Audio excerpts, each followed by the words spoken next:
We just lost our wallet and all of our money, our ID. Internet cable streaming services is $246. That's 46. Everything is gone. Can I withdraw all my money?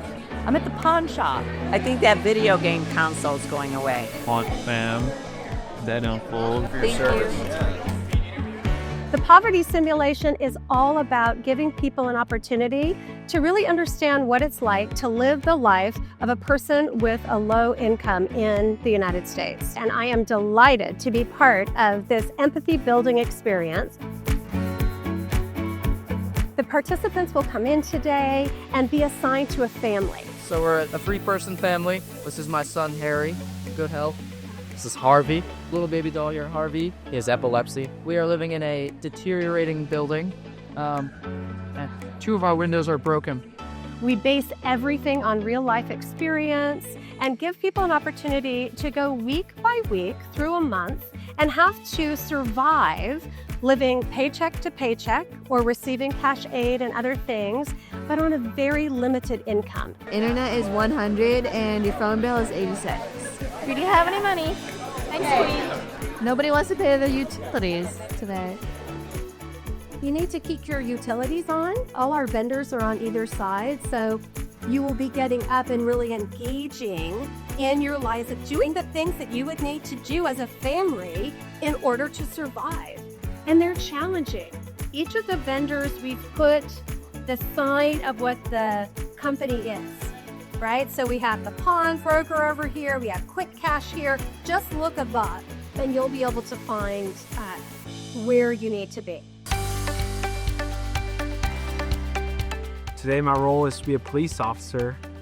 Some of my tasks are to respond to robberies, protecting families against illegal eviction, watching for and responding to child neglect, responding to street crimes, and helping protect the citizens. I feel like it's going to be something that I'm going to learn as I go, but I feel like it's going to be kind of hard to see, how this plays out, seeing like street crimes go, watching child neglect. I feel like that would be the 2 hardest things to see from the police side of it.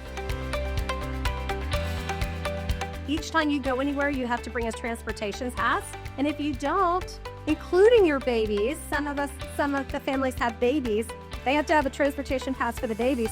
And you arrive someplace and there's no transportation pass, the vendors are not going to serve you. Now, do you want to buy some more transportation cards if you guys have transportation cards? Yes. Okay, because for if your family, it's like you need like 40 every time you go anywhere. So please go back for a minute and regroup before the next week. Talk as a team. This is per month. We need to pay the utility and the mortgage. Okay. I think we're gonna need to pawn some stuff. Should we do the tablet or the console? The EVs. What do you think? It's more. Should we do this? Yes, is that the one with the most though? It's The most is grandma's race.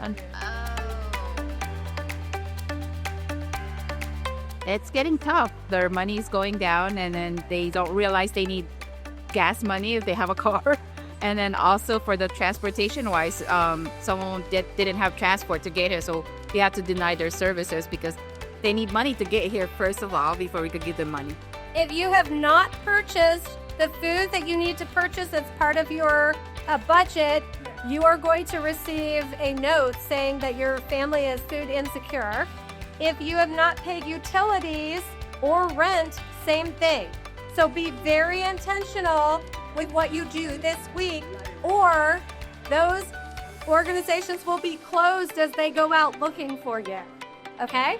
All right, friends, begin week 3. Internet is $60, bonus D is $6, and food is $150. That's in addition to those, so at the 96 cents.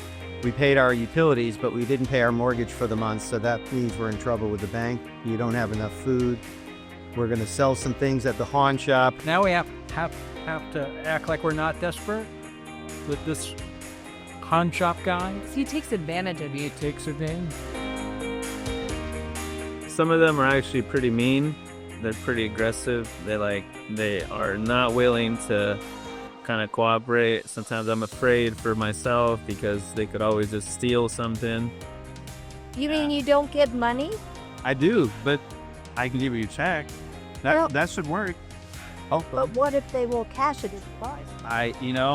I only do pawn shop business. Yeah, I think you're correct. They're really just struggling. They're just trying to make it out there, and it's I can see that it's tough, but I have to make a profit out here. But we need to pay another 80, another 160 on top of this 1,006. So the chairs overturned behind me represent families that did not pay their mortgage or pay their rent, and so they are at risk of being evicted. You have to make a lot of strategies to like not be evicted. It's so easy to become homeless. I don't think people really understand that, but this definitely helped me understand that in a new way. These families are not dealing with the lowest part of poverty. These are just folks that are living with average poverty in the United States. What we hope people will come away with is a deeper understanding, more compassion and empathy for their fellow neighbors that are challenged day in and day out. School cost us money, it cost us transportation passes. Every time somebody came around, I was kind of worried that they were gonna ask me, because I'm 7, should I be at school? It just became a problem. Whereas I always had imagined school as like a solution and a great thing, so it was surprising.